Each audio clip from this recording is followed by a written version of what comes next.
Shalom Bapak Ibu semuanya. Bagaimana kabarnya pagi hari ini? Wow, luar biasa ya. Saya percaya Ibu Bapak tetap semangat mengikuti pesan demi pesan. Bahkan bukan tetap semangat, harus semangat terus ya. Harus semangat terus karena orang yang semangat itu bisa menanggung apa yang diperhadapkan kepada dia ya. Ibu Bapak yang dikasih oleh Tuhan, kenapa kita harus tetap semangat? Karena Ibu Bapak sesuai dengan pesan yang Tuhan sampaikan kepada kita. Dikatakan bahwa ada kemurahan Tuhan yang siap dilimpahkan bagi setiap mereka yang mau mengikuti tuntunannya. Ya. Jadi kita harus semangat, kita harus antusias. Wow, ada berkat Tuhan, ada kemurahan Tuhan yang siap dilimpahkan. Kalau yang namanya dilimpahkan itu banyak atau sedikit? Banyak Ibu Bapak, namanya dilimpahkan. Wow, banyak sekali. Nah sekarang apakah kita siap untuk menerima kemurahan Tuhan itu? Saya percaya Ibu Bapak boleh menjadi orang-orang yang terus mempersiapkan diri untuk menerima kelimpahan kemurahan Tuhan. Oh Ibu Bapak, kalau di saat-saat sekarang ini masa-masa yang tidak mudah ya untuk kita jalani. Perekonomian juga tidak mudah. Mungkin ada berbagai permasalahan. Yang namanya kemurahan Tuhan itu sangat diperlukan, sangat dinanti-nantikan. Orang di luar sana itu sangat menginginkan yang namanya kemurahan, apalagi kemurahannya itu dicurahkan. Wah, mereka pasti akan berbondong-bondong, mereka akan menanti-nantikan. Nah, Ibu Bapak yang dikasihi oleh Tuhan, mari sebelumnya kita sama-sama dulu baca di dalam Esra 8 ayat yang ke-18. Ini ayat yang mendasari pesan Tuhan untuk kita di minggu ini, berjalan di dalam kemurahan Tuhan. Ya. Kemudian karena tangan murah Allah kami itu melindungi kami, didatangkanlah oleh mereka kepada kami orang-orang yang berakal budi dari Bani Mahli bin Lewi bin Ismail, yakni Serebia dengan anak-anak dan saudara-saudaranya 18 orang. Nah, Ibu Bapak, ini ada satu kata ya yang mau kita sorot, yaitu tangan murah Allah. Karena tangan murah Allah ini diungkapkan, dituliskan itu bukan hanya satu kali saja, tetapi berulang-ulang.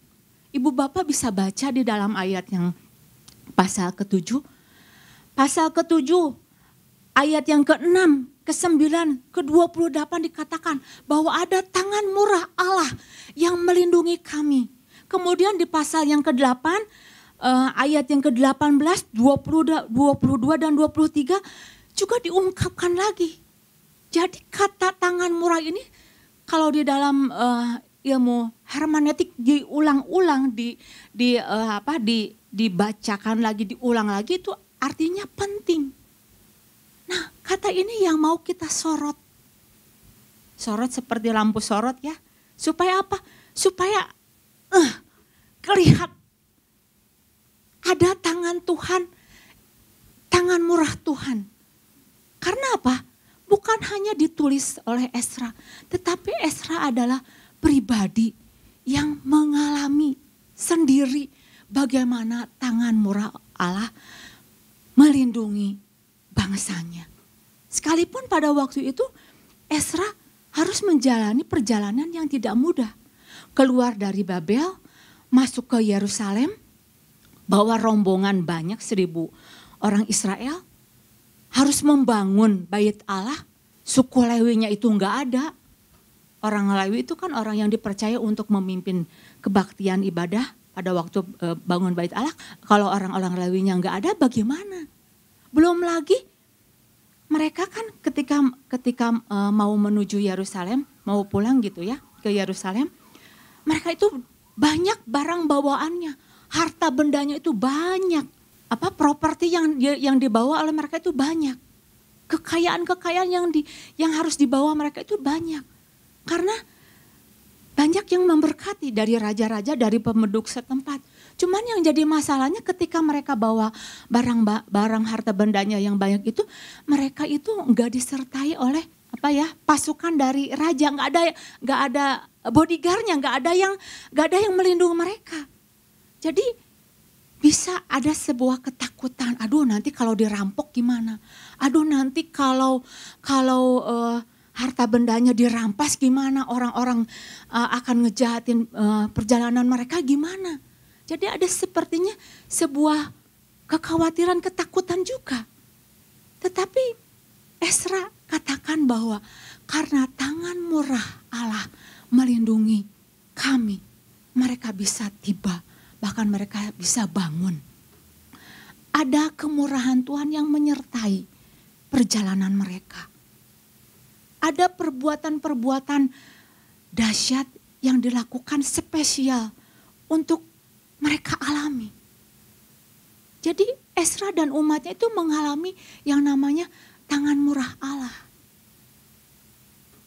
Begitu juga ibu bapak, ada seorang tokoh yang luar biasa di dalam Alkitab. Tokoh ini mengalami tangan murah Tuhan yang luar biasa. Perbuatan dahsyat dialami oleh Rut, ibu bapak. Rut mengalami bagaimana Tuhan membawa dia, bagaimana Tuhan memberkati kehidupannya. Sekalipun pada waktu itu perjalanan kehidupan itu enggak mudah. Penderitaan, kepahitan. Ibu bapak tahu ceritanya? Perjalanan Rut.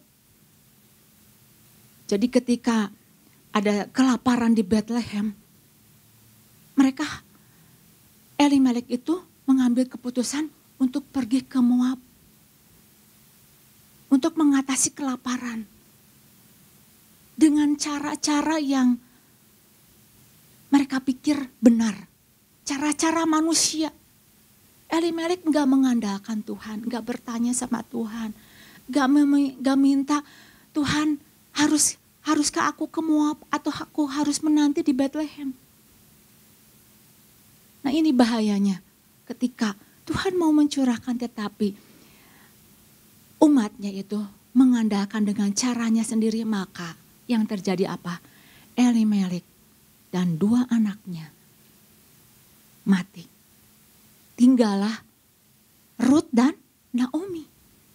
Perjalanan mereka itu perjalanan yang menyakitkan.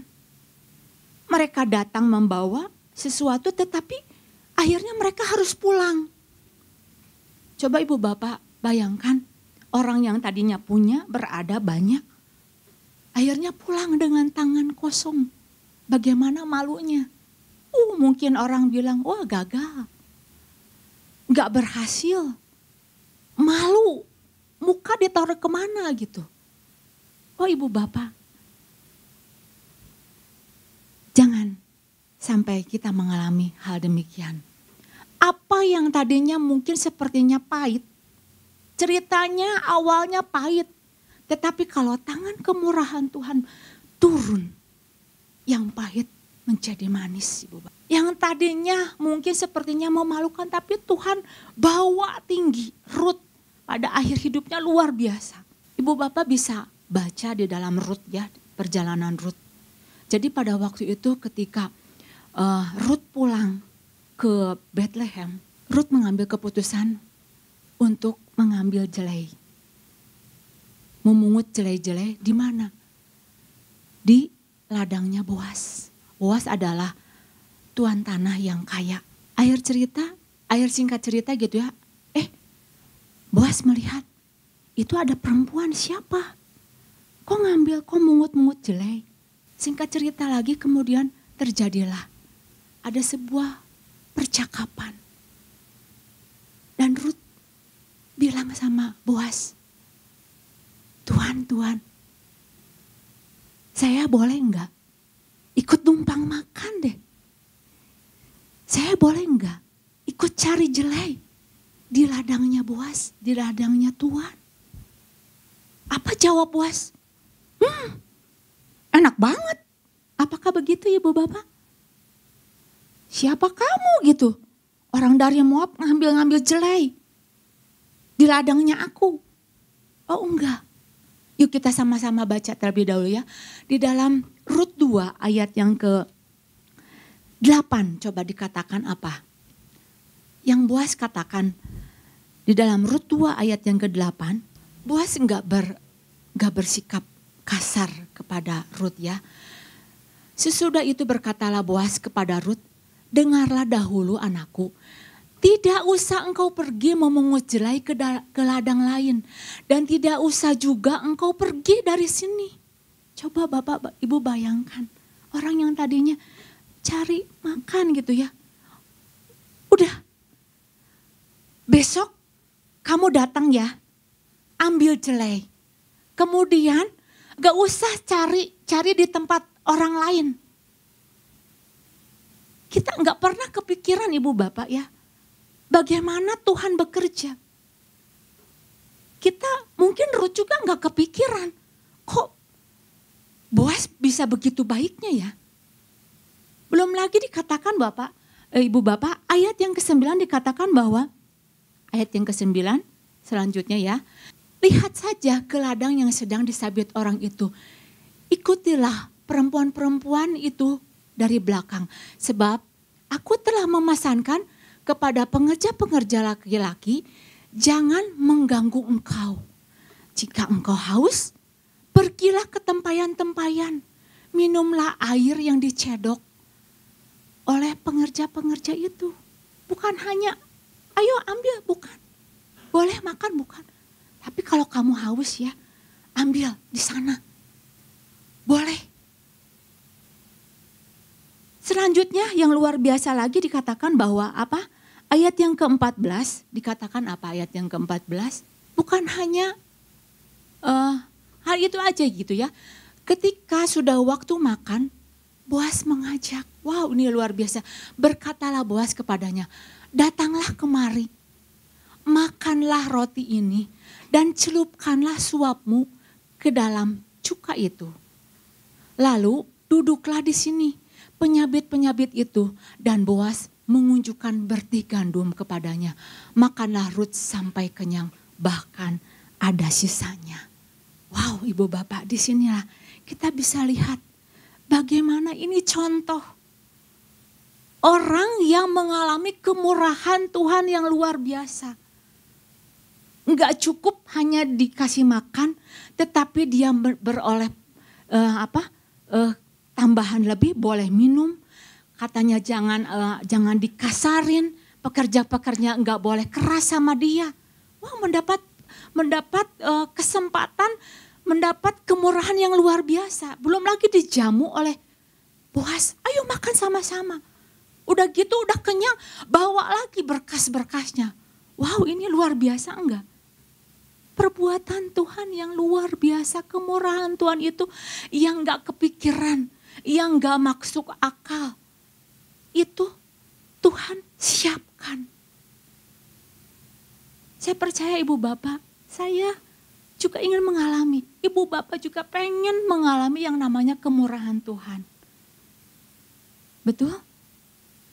Nah, kemarin ibu bapak kita sama-sama udah belajar gitu ya.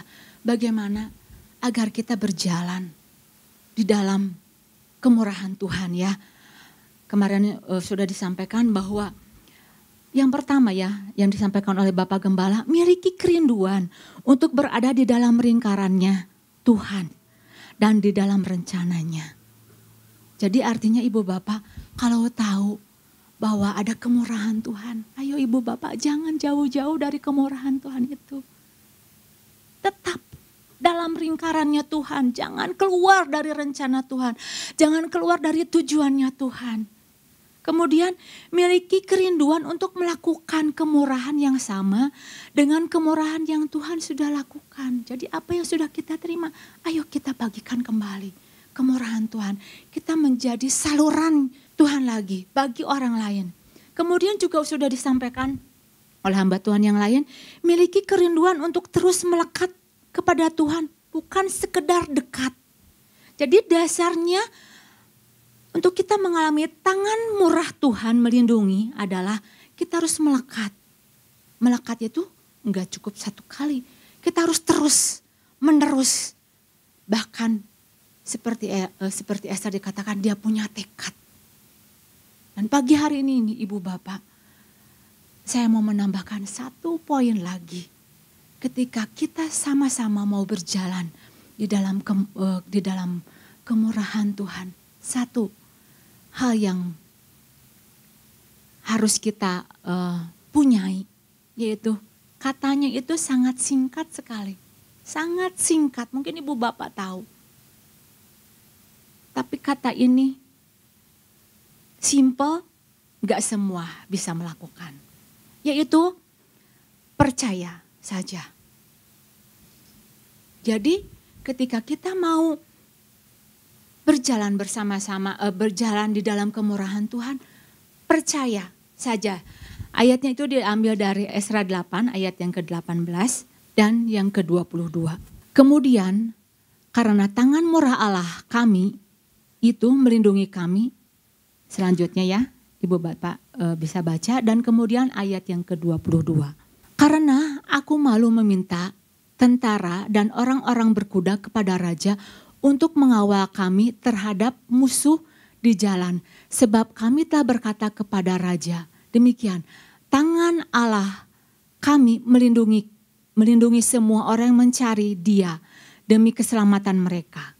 Tetapi kuasa murkanya menimpa semua orang yang meninggalkan dia. Ini sebuah kata bagaimana Esra begitu percayanya bahwa ada tangan murah Tuhan yang menyertainya.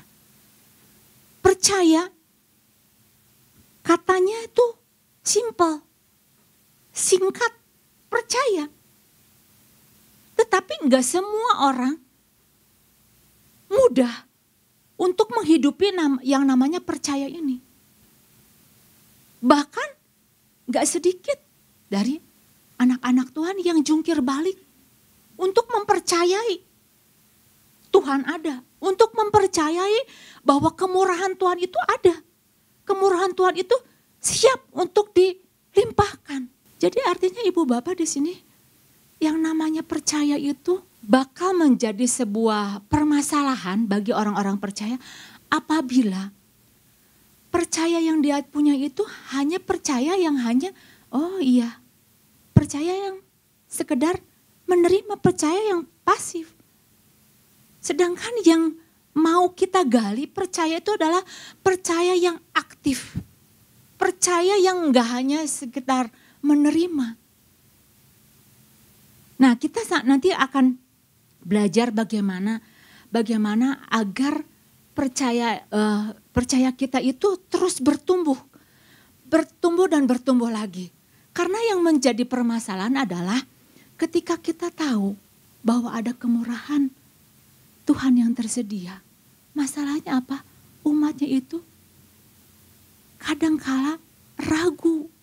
Bener enggak ya? Tuhan tuh bisa melakukan sesuatu. Bener enggak ya? Tuhan itu ada dan bekerja. Kalau enggak ada masalah ya mungkin ya aman-aman aja. Oh iya aku mengalami. Tetapi ketika dihimpit dengan sebuah permasalahan, didesak oleh permasalahan, mana ya pertolongan Tuhan. Jadi intinya itu di orang percayanya, di manusianya, bukan di kemurahan Tuhannya. Kemurahan Tuhan akan tercurah begitu limpahnya. Tidak jauh-jauh. Tetapi yang sering kali jadi masalah adalah kitanya jauh dari kemurahan Tuhan itu. Nah Ibu Bapak yang dikasih oleh Tuhan, Esra, dia begitu percaya bahwa ada kemurahan Tuhan menyertai melindunginya. Perjalanan yang tadi saya bilang enggak mudah membawa orang dengan berbagai perbendaharaannya. Itu ada sebuah ketakutan. Apalagi enggak dikawal gitu ya. Terus bawa barang-barang berharga. Kalau ibu bapak baca gitu ya di dalam Esra 1 gitu ya. Ternyata barang-barang berharga yang mereka bawa itu banyak sekali. Saya catat gitu ya. Ada 30 bokor emas. 1000 perak. 29 pisau. 30 piala perak. Total semuanya itu ada 5.400. Total semuanya. Jadi ada 30 bokor perak. Belum 30 piala perak. Ini barang-barang berharga. Satu kali ibu bapak saya pernah melihat gitu ya. Ada teman gitu ya. Dia mau ngelebur emas. Dia bilang, "Nek, ini ya ada saya punya emas mau dilebur." Dia tunjukin dalam satu mangkok ayam. Mangkok ayam ibu bapak tahu. Nah di situ emas semuanya mau dilebur. Wow, ini beratnya segini. Ini apalagi 30 bokor emas. Jadi bokor itu seperti wadah besar. Berapa banyak ini nilainya? Belum lagi 30 piala emas. Jadi mungkin kalau dirupiahkan, wow, gak terbayang. Nah mereka harus berjalan ke Yerusalem, bawa barang-barang berharga. Kalau misalkan diambil, dirampas barang berharga ini, wow. Mungkin mereka bisa melakukan kekerasan atau gimana. Tetapi Esra percaya bahwa ada tangan murah Allah menyertai mereka. Begitu percayanya, jadi ada kata-kata yang terus diluapkan bahwa saya percaya sekali ada tangan murah Tuhan yang menyertai. Jadi namanya percaya itu bukan hal yang sepele ibu bapak. Bukan hal yang mudah untuk kita mempercayainya kalau kita enggak pernah melatihnya. Kalau kita tidak pernah membangun kepercayaan itu. Yang Esra lakukan adalah apa? Dia begitu percaya bahwa ada kemurahan Tuhan. Karena ada hal-hal yang Esra lakukan. Gak mudah kita percaya Tuhan benar. Kemurahan Tuhan itu tersedia buat kita. Dan saya tahu, mungkin ibu bapak tahu ketika ada tangan murah Tuhan yang tersedia. Iblis pun tidak akan pernah tinggal diam untuk membuat umatnya itu ragu-ragu. Mulai timbul keraguan. Mulai timbul enggak percaya. Mulai dia sodorkan dengan fakta. Dengan kenyataan. Lihat tuh. Percaya sih. Iya memang mudah kok diomonginnya. Tapi kalau kenyataan kayak begini bagaimana? Keadaannya tambah parah gimana? Hubungannya makin rusak bagaimana? Percaya? Harus percaya? Nah ibu bapak yang dikasih oleh Tuhan. Kita lihat bagaimana Esra membangun kepercayaannya. Dia bangun kepercayaannya di dalam Esra 7 ayat yang ke-28b dikatakan apa? Dan membuat aku disenangi oleh raja dan penasehatnya serta segala pembesar raja yang berkuasa. Maka aku menguatkan hatiku karena tangan Tuhan Allahku. Jadi Esra pun menguatkan percayanya. Dia menguatkan percayanya dengan cara apa ibu bapak? Di dalam Esra yang selanjutnya ibu bapak bisa lihat bahwa Esra menguatkan kepercayaannya dengan cara apa? Dia meneliti hukum-hukum Tuhan. Bahkan dikatakan bahwa Esra itu melakukannya. Esra 7 ayat yang ke-10 dikatakan apa? Ia meneliti Taurat Tuhan. Jadi Taurat Tuhan itu diteliti, digali, dia pengen tahu. Saya percaya ibu bapak ketika ibu bapak gali kebenaran firman Tuhan, ingin tahu lebih dalam. Ini teh bagaimana ceritanya, ini teh bagaimana Tuhan bisa bekerja, digali, kemudian direnung-renungin, dipikir-pikirin, ini gimana ya. Tuhan kok bisa bekerja, kok bisa dahsyatnya. Kemudian dilakukan, dipraktekkan. Ini dahsyat, ini luar biasa ibu bapak. Iblis gak suka dengan yang namanya anak-anak Tuhan yang punya kepercayaan. Yang punya percaya begitu kuat. Karena anak-anak Tuhan yang percaya, dia yang akan bertindak. Dia akan mengalami banyak hal yang Tuhan kerjakan. Ibu bapak yang dikasih oleh Tuhan, kalau kita percaya dengan kenyataan, gak akan pernah menolong. Percayalah terus pada fakta. Hidupmu tidak akan pernah berubah.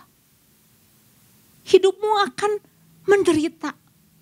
Tetapi pada saat kita percaya dengan apa yang namanya kemurahan Tuhan tersedia buat kita, saya percaya hidup kita akan mengalami sebuah terobosan. Kita akan mengalami perubahan di dalam kehidupan kita. Kita akan dibawa terus bertumbuh. Karena kita tahu ketika kita percaya, bertemu dengan kemurahan Tuhan, apa yang terjadi ibu bapak? Hal-hal yang luar biasa, mujizat terjadi. Percaya ditambah kemurahan Tuhan, luar biasa dahsyat. Mujizat terjadi. Jangan sampai ibu bapak ketika kita dihadapkan dengan permasalahan.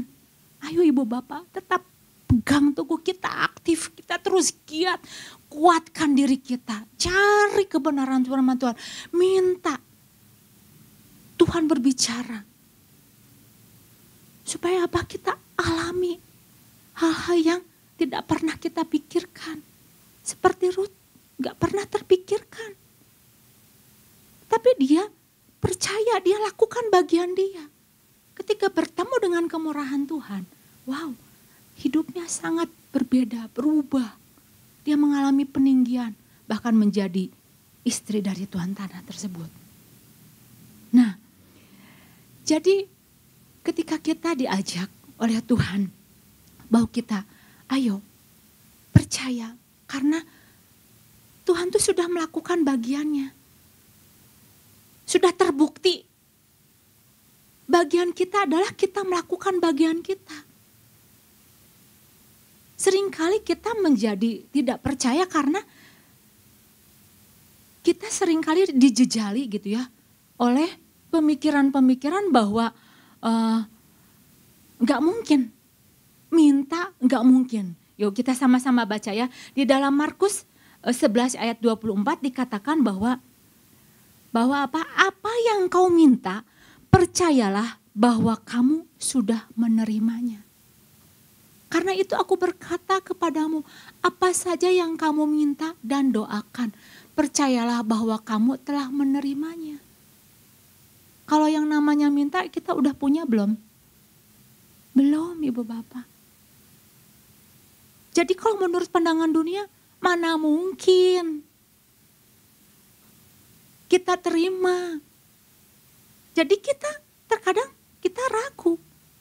Kita nggak percaya. Tetapi di sana dikatakan apa saja yang kamu minta dan doakan, percayalah. Dari yang nggak ada, dari yang nggak kelihatan. Kalau menurut dunia itu nggak kelihatan ya nggak ada, nggak mungkin. Tetapi yang Tuhan ajarkan, dari yang gak kelihatan, kita bisa terima. Amin. Level kita itu udah levelnya berbeda. Terkadang apa yang dunia ajarkan itu belum tentu benar.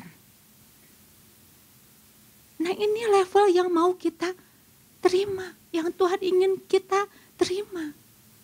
Menerima sepertinya sesuatu yang gak mungkin, yang gak ada tetapi kita bisa menerimanya. Pada saat apa? Kita percaya bahwa ada tangan Tuhan yang murah. Nah, saya mau kita sama-sama belajar Ibu Bapak ketika kita mau terus membangun percaya kita kepada Tuhan. Bangun diri kita terus semakin dekat. Percaya pada kebenaran firman Tuhan yang Tuhan sampaikan. Ini ciri-ciri orang yang punya percaya kepada Tuhan ya. Ciri yang pertama adalah dia akan optimis. Optimis Ibu Bapak. Dia enggak pernah menyerah.